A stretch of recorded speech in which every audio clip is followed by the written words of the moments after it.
બાળકોને ગુજરાતી, ગણિત અને અંગ્રેજી એ ત્રણેય વિષય આપણે કેવી રીતે સમજાવી શકીએ તેનું ખૂબ સરસ રીતે મેડમે શીખવાડ્યું છે અને ઘરે આપણે બાળકોને ઘરની વસ્તુઓથી શીખવાડી શકીએ તે ખૂબ મહત્ત્વપૂર્ણ છે. Thank you.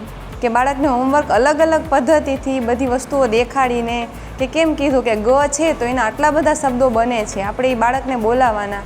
અને જ્ઞાન સાથે ગમ્મત અહીંયા આપવામાં આવે છે સ્કૂલમાં. દરેક એક્ટિવિટી બહુ સરસ થાય છે. મોન્ટેસરી પણ સરસ રીતે થાય છે અહીંયા. તો બધું જ બહુ જ ગમ્યું અને અમને ઇન્વોલ્વ કરીને જે ભણવામાં બાળકને મદદરૂપ કરે છે એના લીધે બહુ આનંદ થયો. ક્રમ વિજ્ઞાનનું બી બહુ મસ્ત શીખવા મળ્યું છે. શિક્ષકોનો ખૂબ સપોર્ટ છે કે બાળકને એટલું વાતાવરણ ગમી ગયું છે. એટલે ખરેખર બધા ટીચર્સને પણ થેન્ક યુ અને સ્કૂલને પણ થેન્ક યુ કે અમારું બાળક આવી સારી જગ્યાએ ભણી રહ્યું છે. Thank you.